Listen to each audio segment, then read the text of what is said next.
I find it really cool that Luke mentions that Caesar Augustus had called a census for the whole world.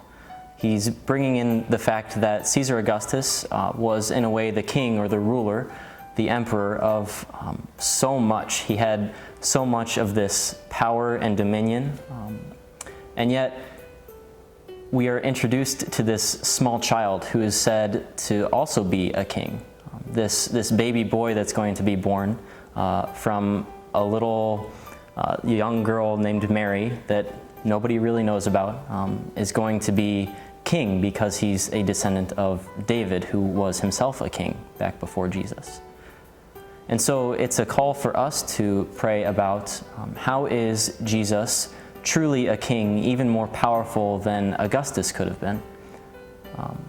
Jesus he's a good king because a good king has two, I think, particular qualities of dominion and power over their territory, and they're also fighters alongside the rest of their army. They lead and they guide their army. And Jesus has both of these.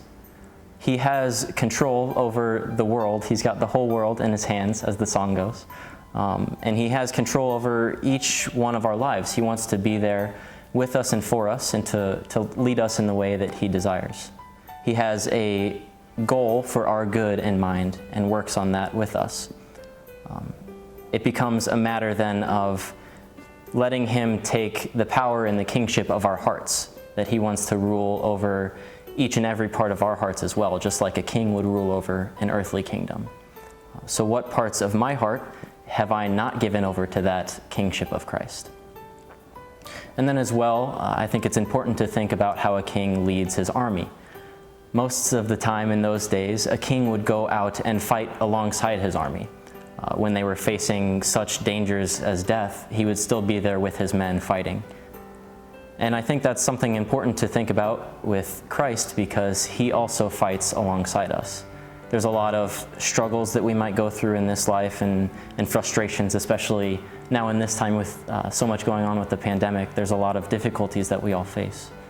But Christ is there fighting alongside us, and it might not always seem easy, and it wasn't easy for him either. He had to go through the crucifixion. But he's there with us, and that itself is a consoling fact, that he's going to be our stronghold. He's going to be our king, leading us and guiding us in the midst of that battle.